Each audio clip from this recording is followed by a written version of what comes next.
Ganapati Bappa Moria. Ganesh পূজা আছে, তো গণেশকে আগে দর্শন করো, তারপরে আমায় দর্শন করো তোমরা। গণপতি বাপ্পা মোরিয়া। হ্যালো বন্ধুরা, আমাদের মিনি খুশি দেখে নাও।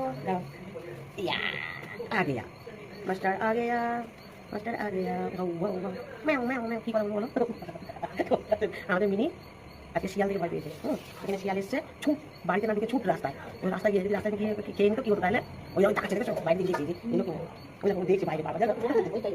আরে বাড়িতে আছিস, আমরা আছি, আমরা রয়েছি, এত চিন্তা কিসের তো? দাদা দাদা লোকগুলো তো বড় লাগে। আরে রে কে এটা দেখাতে? এটা কে? এটা কে? আমার তো ঠান্ডা লেগে গলা বসে গেছে। হ্যাঁ, আর ম্যাও ম্যাও করতে আমার গলা হেঁড়ে গলায় হচ্ছে। তা দেখেছো আমাদের মিনিট? হ্যাঁ মিনিট দেখেছো? মিনিট শিয়ালের ভয় দৌড়ে পালিয়েছে। জিতে নাকি বন্ধুরা, তোমাদের মেয়েকে দেখে নাও একটু আদর করে নাও, একটু আদর করে নাও। চলো টাকা পাবে পরে যা দিয়ে বস। হ্যালো বন্ধুরা, দেখো এই রুটি করছি সকাল মানে। হ্যালো বন্ধুরা, চলো তোমাদের আটা রুটি করছি। দেখো এই এক হাতে তো রুটি করা যায় না, তো ক্যামেরা ধরারও কেউ নেই, তো সুতরাং আমি রুটি করছি তোমাদের। আমার এই রুটি করতে রাত্রে এই রুটির সময় ভাত তো কেউ খায় না, রুটি করতে হয়, বুঝলে? ভাত কেউ খায় না, না আলোটা লাগছে, ভাত কেউ খায় না।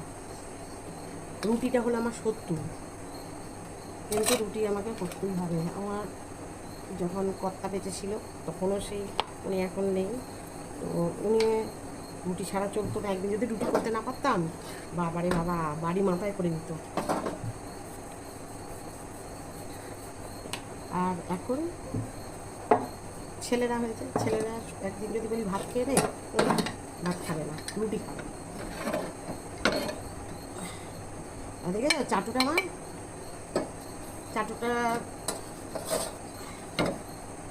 চাটুটা কালো করে ফেলেছি, না মেরে মানে মেরেছিস ঘষে ঘষে মাঝেনি, কালো হয়ে গেছে।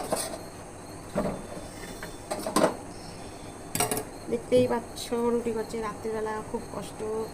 আটা মাখা রুটি করা আমার এত কষ্ট হয়, ভালো লাগে না, তবুও সেই রুটি করতে হয়।